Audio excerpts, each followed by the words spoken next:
श्री स्वामी समर्थ मित्रांनो, आज आहे चित्रा नक्षत्र आणि चित्रा नक्षत्राचं औचित्य साधून मी आज तुम्हाला माझ्या पूजापाठ कशी करते किंवा माझं स्वामींबद्दलचं प्रेम किंवा मी स्वामींची कशी आराधना करायला लागली आणि काय कसं केल्याने स्वामी मला प्रसन्न झाले किंवा मला प्रचिती आली हे मी तुम्हाला थोडक्यात सांगणार आहे। पण आज चित्रा नक्षत्राच्या महत्त्वाच्या दिनी मी तुम्हाला आवर्जून सांगते की चित्रा नक्षत्राला दत्त संप्रदायामध्ये खूप महत्त्व आहे। ते असं म्हणजे की आपल्या दत्त संप्रदायामध्ये दत्त भक्तांना माहीत असणं खूप गरजेचं आहे। ते म्हणजे चित्रा नक्षत्र हे श्रीपाद श्री वल्लभांचे म्हणजे श्री दत्तगुरूंचे जितके पण अवतार आपल्या ह्या पृथ्वी तलावर झाले आहेत ते ह्या चित्रा नक्षत्राच्या दिवशीच झालेले आहेत। म्हणून त्या चित्रा नक्षत्राला खूप महत्त्व आहे आणि हे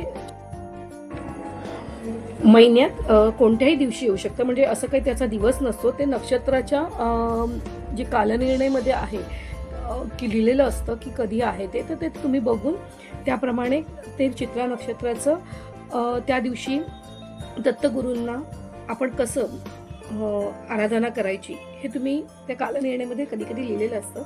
आणि मला हे म्हणायचं आहे की मी तुम्हाला भक्त कवी मिलिंद माधव विरचित श्री अक्कलकोट स्वामी समर्थ स्तोत्र यांचं जे पठण सुरू करणार आहे त्याचं मी तुम्हाला ह्या आजच्या शुभदिनीपासून मी करते। म्हणजे आज 7 फेब्रुवारी 2026 ते उद्या अर्धा दिवस, म्हणजे आजचा अर्धा दिवस आणि उद्याचा अर्धा दिवस असं हे चित्रा नक्षत्र आहे।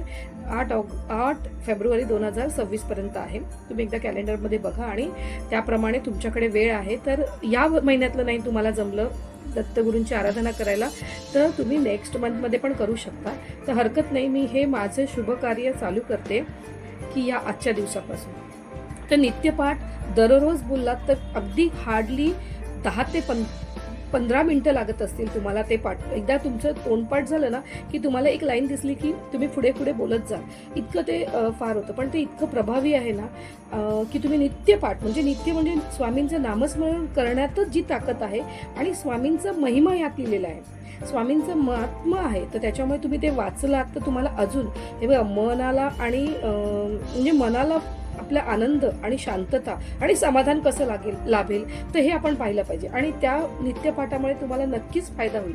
तर मी तुम्हाला ते नित्यपाठाच्या 2 ओळी सांगते। ओम श्री अक्कलकोट स्वामी समर्थाय नमः। ओम नमो श्री गजवदनाय गौरीनंदना विघ्नेशा भवभय हरणाया नमन माझे साष्टांगी। नंतर नमिले मी सरस्वती जगत माता भगवती ब्रह्मकुमारी विनावती विद्यात्राती विश्वाची नमन तैसे गुरुवर्या सुखनिदान सद्गुरु राया स्मरुणी त्यात पवित्र पाया चित्त शुद्ध झाली थोर ऋषीमुनी संतजन भूतगण आणि सज्जन करुणी तयासी नमन ग्रंथ रचना आरंभली। आणि ह्यापासून त्यांची ग्रंथरचना चालू झाली।